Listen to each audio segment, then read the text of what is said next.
Դաշնակցությունը ուժերու համախմբում է, իսկ համախմբումը ուժ է, ու այդ ուժը անհրաժեշտ է դարբեր տեսակի ճգնաժամեր լուծելու համար, այդ ուժի աղբյուրը ժողովուրդն է, հայ ժողովուրդը։ Ուժի այդ տարավոր աղբյուրը ցամքեցնելու փորձ կկատարվի այսօր հայրենիքի մեջ։ Հրաբարակ նետված են գեղձ օրագարկեր, որոնք կխորացնեն հասարակության բաժանումը, մեր ինքնության, պատմության եւ արժեքներու խորհրդանիշները կենթարկվին հարձակումներու, Արարատը կներկայացվի իբրև ոչ հայապատկան, Արարատը, որ համայն հայության համար խորհրդանիշ է մեր քրիստոնեական էության ամբողջական հայրենիքին, մեր յուրաքանչյուր բռնակրաված տարածքի վերստին ազատագրումին։ Գործող իշխանությունները սկսած են իրենց ճաշակով մեկնաբանել նաև հայոց պատմությունը,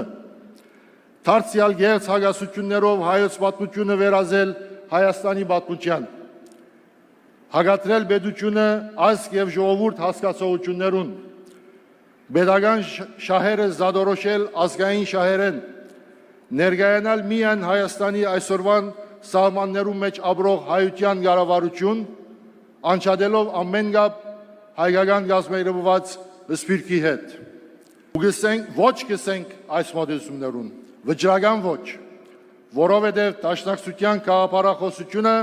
ազգային գաղափարախոսություն է, ժողովրդի եւ հայրենիքի պայքարի նվիրված գաղափարախոսությունն է։ Այն ժողովուրդը, որ կհավատա ամբողջական Հայաստանին, այն ժողովուրդը, որ գերդեց մայիսյան հերոսամարտերը, այն ժողովուրդը, որ ազատագրեց Արցախը,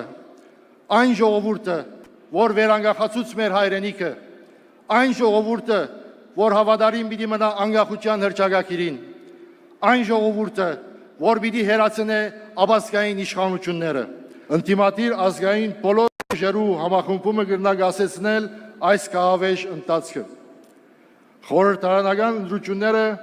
առիթ են պետությունը վերստին ազգային ուժերուն հանձնելու եւ անգեի հետ ոչ ըսելու սահմանադրության փոփոխության։ Այո,